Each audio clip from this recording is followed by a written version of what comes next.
Hi. As promised, another video on self-fulfillment and self-falsification of theories, and now with a new webcam, as you might be able to see. So the issue that this text and this theme is trying to address is that there's something particular about social science theories.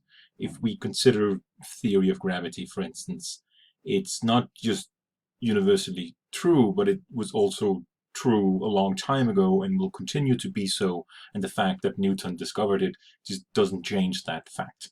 It is what it is, and the theory and how stuff moves around and falls to the ground in this world is not at all changed by the fact that someone noted it and said it out loud. And to a large degree, the same can be said about animal behavior.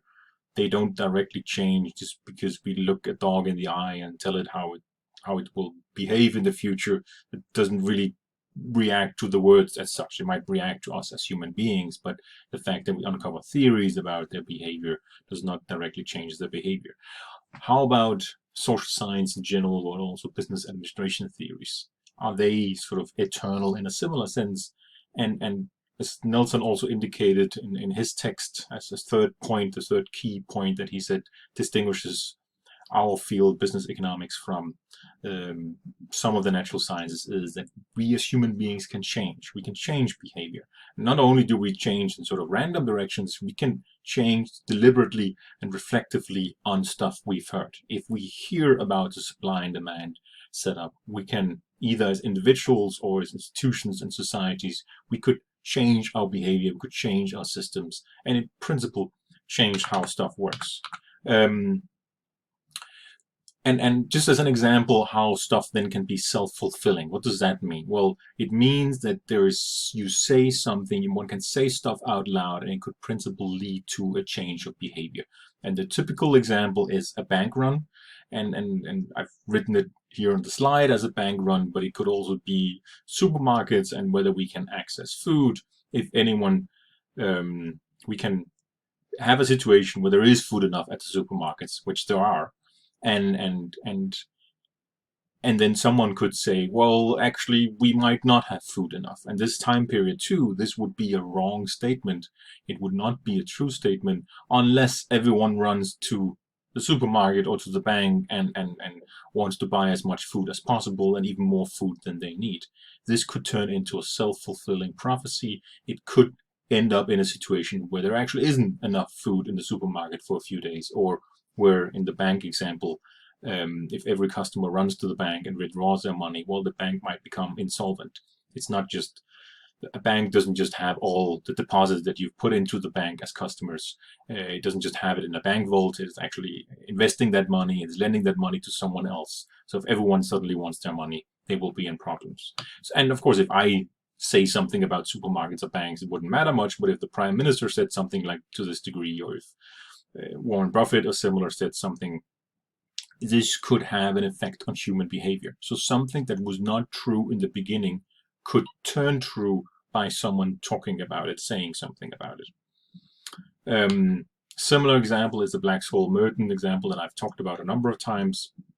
This, as you can see, the function here, this is a mathematical model. It's used for trading option prices, and for a long period in the 70s, 80s, it was really useful and successful in predicting future option prices. You could use information on how much a given option was traded the day before, you put it into an equation, and you got a result. The equation was reasonably simple for people that use this generally.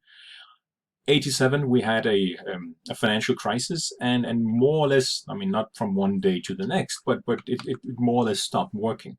And the question now is, and this is still being debated, was this a self-fulfilling theory? Did this equation work because everyone in the financial sector used it and expected it to work, which means that it could be self-fulfilling in that sense? Or is it actually just representing some underlying mechanisms of how the financial system necessarily works, if there are rational actors in play, and if there are financial assets that are being invested in, and might it then just be some other external weird reason for how it stopped working? Or was it really because everyone believed in it and used it went to work on a Tuesday morning, looked at yesterday's results, and just behaved in accordance with what they're sort of supposed to do. That's still an open debate, but it's just an example of how we in principle can create a theory about how stuff works in the business administration sector, in economics, and it turns into a self-fulfilling equation. Yes, so this is sort of examples of these self-fulfilling theories. I should also add this Black-Scholes-Merton setup. It's still being used, so people in the financial sector, in London, for instance, they would still go to work and still sort of pay attention to it and consider how much does the price today diverge from this Black-Scholes-Merton, but they know that they can't just use it directly. So, and then we can sort of have the reverse example that intuitively might be easier to understand, that you can actually also have self-falsification. So the typical example that I've used here and is often used is of basketball players and basketball referees. It turns out, as is being described here, you can pause the video and read it if you want to, as being described here is that basketball referees tended to give more penalty minutes to players from sort of opposite race, a different skin color, both black to white and white to black. And this was then, as also illustrated here in this short piece of text, this was also highly debated in the media and by people in the NBA, the National Basketball Association in the United States, and famous basketball players. And that, because of course that was not a pleasant situation, did we actually have racist referees? Interestingly enough, when this study was redone, meaning new data was collected on the same National Basketball Association, to a large degree the same players and to a large degree the same referees, there's not a lot of sort of turnover necessarily over these years, they found that no bias was apparent after the widespread publicity of the first study's findings.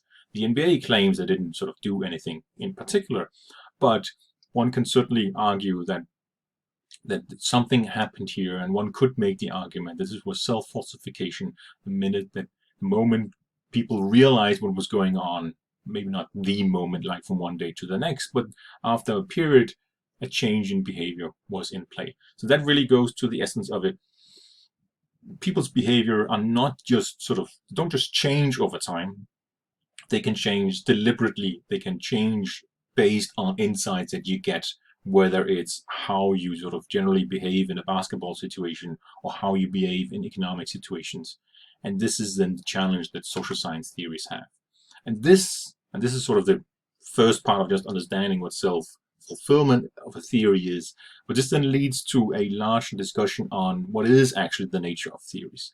If we have the opinion that, as cited here by Fahlin and Fuss, there are objective facts and truth in the social world, independent of our theories about them, well then making theories and saying these out loud, it shouldn't change it, because there are these objective facts and truths in the world independent of our theories about them. So how can we change the truthfulness of theories? Can they then still be, can they still be independent of our actions and thinking? And this is really what positivism is claiming. It's saying that there's an independent world of theoretical mechanisms out there to discover, just like a treasure hunt, and it shouldn't make a difference that we say this theory out loud. So this is then highly debated. What we then do in this Bergenholtz Busch paper is in many ways a fairly simple little tweak. We're simply saying that, okay, let's assume that theories can turn false to true. Let's assume that we can have a self-falsification basketball example. At some point, we can have a theory about racial bias. Saying it out loud will change people's behavior. Well, you could have had a meta-theory. You could have had a theory that predicted that saying this theory out loud would change behavior. Could have some kind of racial awareness perspective saying that, yes, saying a theory out loud could change people's behavior, but I could have on a meta level predicted that saying a theory out loud could change people's behavior, which then would mean that there is still a potential for some kind of underlying regularity and underlying theoretical mechanism that is untouched by human behavior. So in that sense, we could say what is here called scientific realism, but we could also call that positivism.